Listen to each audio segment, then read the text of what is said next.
Welcome to News Now Alberta. This is Special Ed. Today we're looking at a grandmother that was arrested by the U S Marshals because they thought that she was someone else. I said, "Who are you?" And he's like, "You know who we are."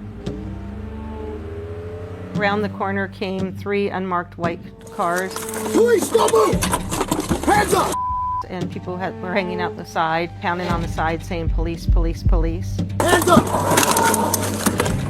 Turn around. Turn away from the sound of my voice. The next thing I knew, there were 6 armed people pointing rifles at me. Stop moving and stop looking back. Stop looking back!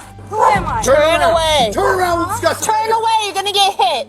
There is a terrible mistake going on here. They're like, "You know who we are. We know who you are." I'm like, "Who am I?" They're like, "Carol Ann Rozak." I said, "That is not who I am."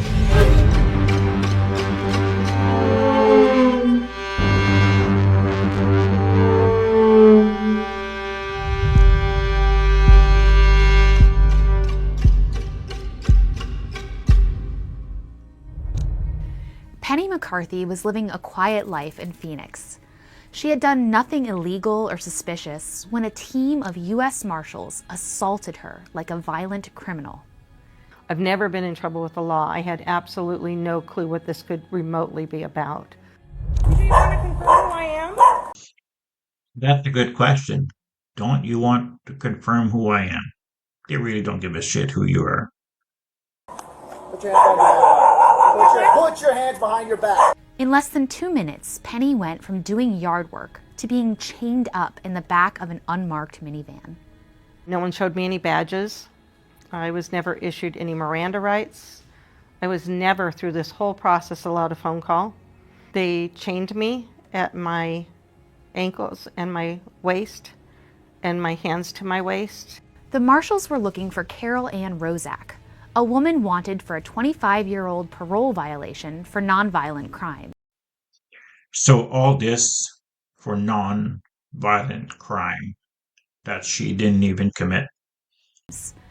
The Marshals refused to let Penny show ID, retrieve her purse, or secure her house. They took her away with her house doors unlocked and her dog frantically barking inside. They took me in this van behind a Fry's grocery store at 35th and Peoria. My first thought was, I have just been compliant in my own kidnapping. I'm going to die. Penny was then taken to a federal courthouse where a mugshot and fingerprints were taken.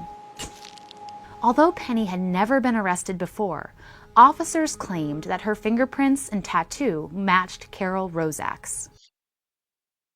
So the cops started their lies and cover up pretty early. And at some point he says, the fingerprints match. And I'm like, with what? Because there's no way my fingerprints are in the system. With what do they match? Well, we just have a match. We have a match on your tattoo also. I'm like, there is no flipping way you have a match on my tattoo. This tattoo is only not even 10 years old. No one listened to Penny's pleas that she wasn't Carol Rozak. So Penny was loaded onto a bus and taken to a distant prison. They put me on a bus. They drive me about 2 hours to Florence. No clue where I'm going. And when I get there, and they do like a roll call, and this lady says, Carol Ann Rozak. And I'm looking around, and all the other girls go, "That's you?" And it's like, no, it's not. We go into a room where there's 20 other women, and the 3 of us are now being strip searched in front of 20 other women.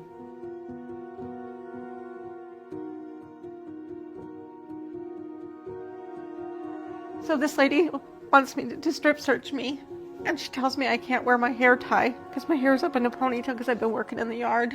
So I fling it at her because now I'm just hurt and pissed off and mad and angry. And she says, "Well, you can buy another one when you get there."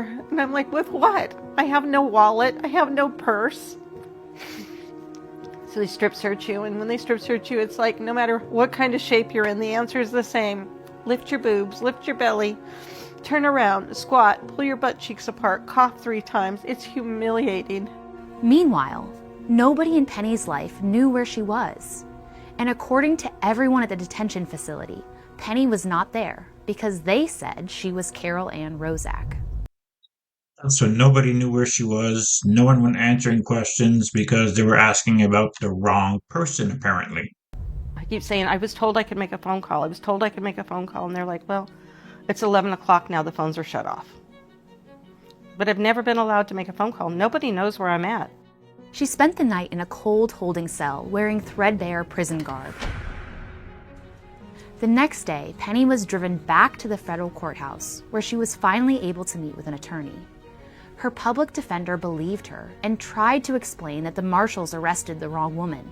The judge asked the government to confirm whether the DNA sample and fingerprints they had taken from Penny matched the suspect. But the government attorney said he needed more time to confirm.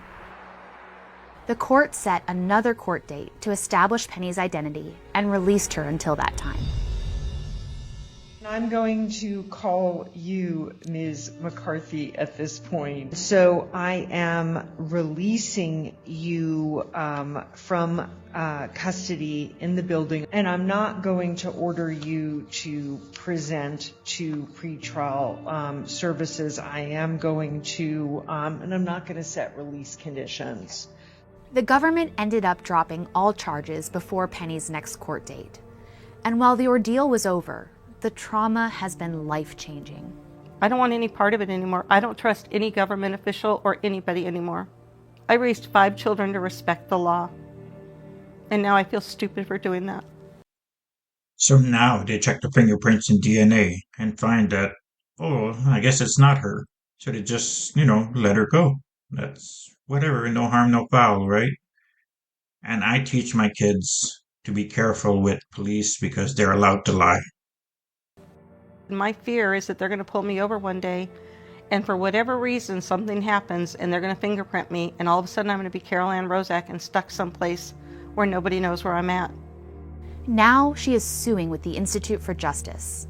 Americans are supposed to be able to sue the federal government when they are falsely arrested, but decades of court decisions have made it hard to win such cases.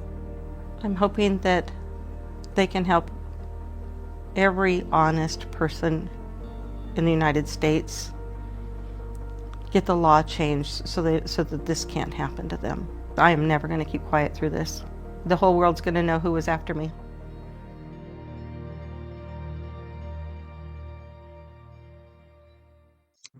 So Institute for Justice is an amazing group. They usually do the work for free. They will sue the government or police.